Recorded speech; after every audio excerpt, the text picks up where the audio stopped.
you obviously have a lot of paperwork and a paper trail to, to document your ordeal with eHarmony. So you tell me where you want to start, and we can go from there. I guess the thing that I probably should say is that the reason I went to eHarmony to begin with is because I was told that they were the most thorough and the best of all the dating websites, the safest, and that they did all this legwork and they would match you up and you have a better chance of meeting someone that is not going to be a catfish or someone that was there for the same reasons that we all obviously go for, is to find companionship or whatever. Of course. So after making many mistakes on the other different websites and been catfished a few times, I decided to spend the money, which eHarmony is more expensive than the others, way more expensive, but I felt like it was worth the investment. It's a 6-month investment. It wasn't a lifelong commitment, and give it a shot. Right. So I joined up on June 30th. I signed up, and it didn't take very long. They started sending me... Of this past year? Of last year, sorry, 2022. 21. Yeah. I think she told me the exact, it was June 30th, that I put the charge on my Discover card, the $275, which was the 6-month plan program, or subscription, or whatever you want to call it. Okay. Anyway, it wasn't very long that I started seeing if somebody likes you or somebody's winked at you. You get all these things. When you get on there to the website, none of the preferences that I had asked for had been even considered. Some of them were married, some of them were from out of town. I had asked for somebody within 30 miles, which I didn't think was bad. I was obviously looking for someone to date, maybe a relationship if it worked out, but somebody that I could join. I didn't want a long-distance relationship. I didn't want a pen pal. So of all the criteria that they can offer you in terms of searching for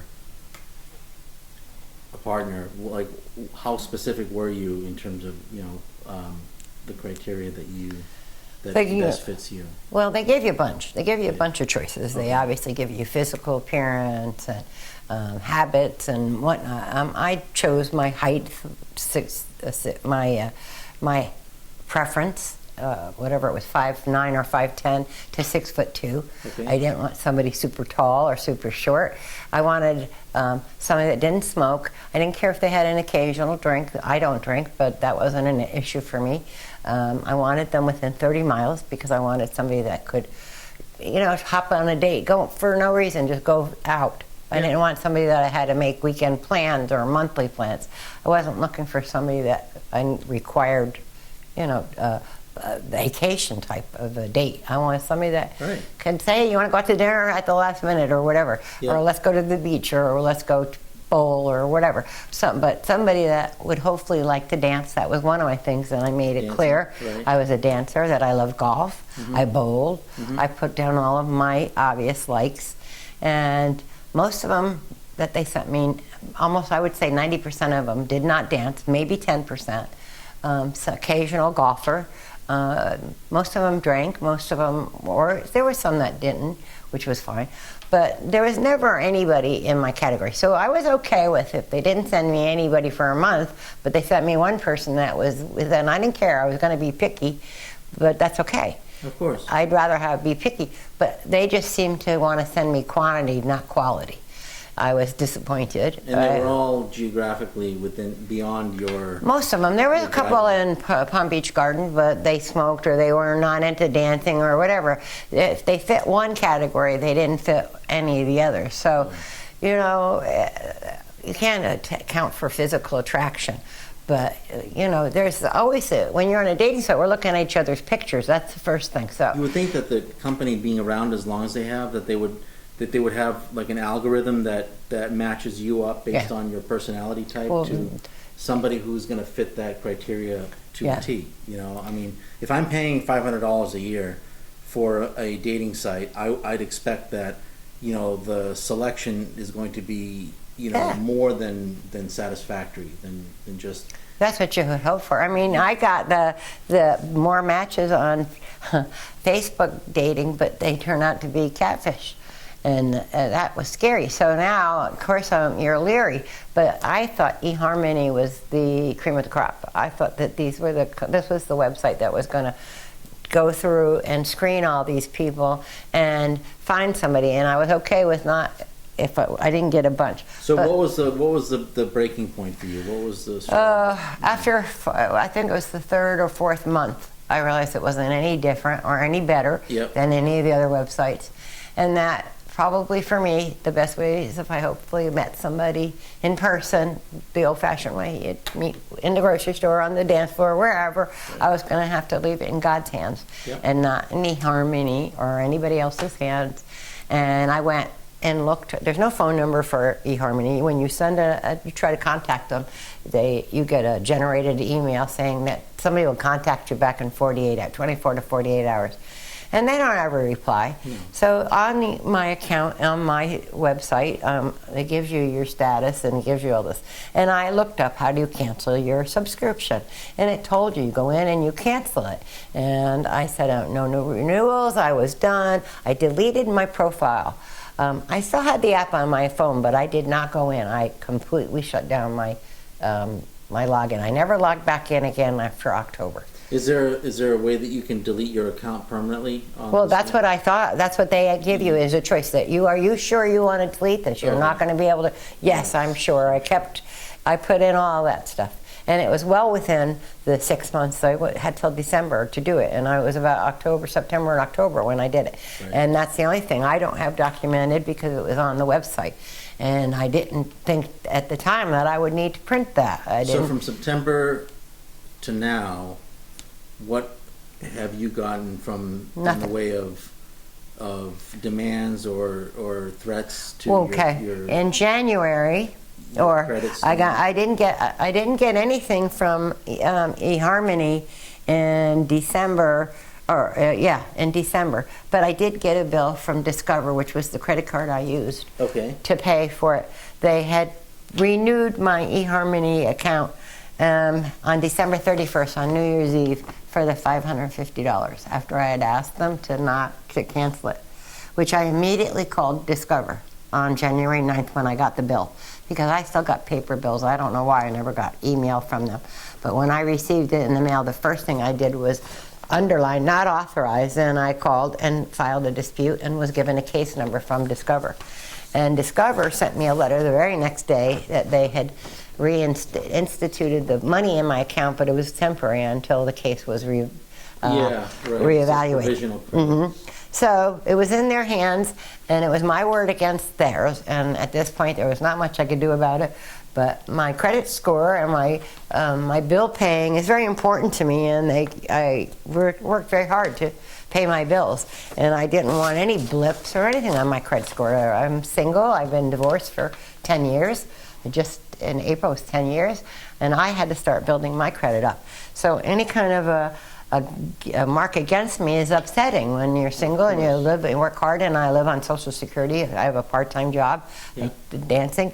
I don't make any money doing that, but it's something I love. That makes me happy. That pays me in other ways. Yes. But to have this company come in and put this on there without verifying, checking with me, no warning, your bill is coming up, what do you want? Nothing. They just went and reissued it. So I didn't speak with anybody for a little while, and then I got a letter from Discover on March, or I got my bill in February. It still showed that it was being disputed, and on March 15th they contacted me to let me know that I had indeed been awarded the money back.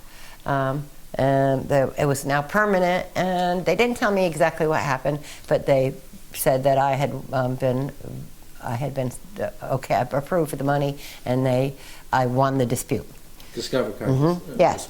So that was on March 15th. On April 1st, I got my first threatening letter from eHarmony.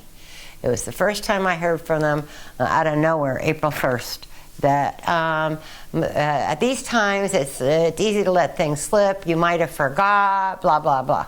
So they obviously have not acknowledged the fact that you made a motion to terminate your service with them. Never has it been. I have no real evidence of it, except for the fact that in my emails, you can see that they stopped sending me guys. They stopped sending me these lights and whatever. Okay. They didn't contact me at all after I canceled it on there until the bill. What are you demanding from eHarmony?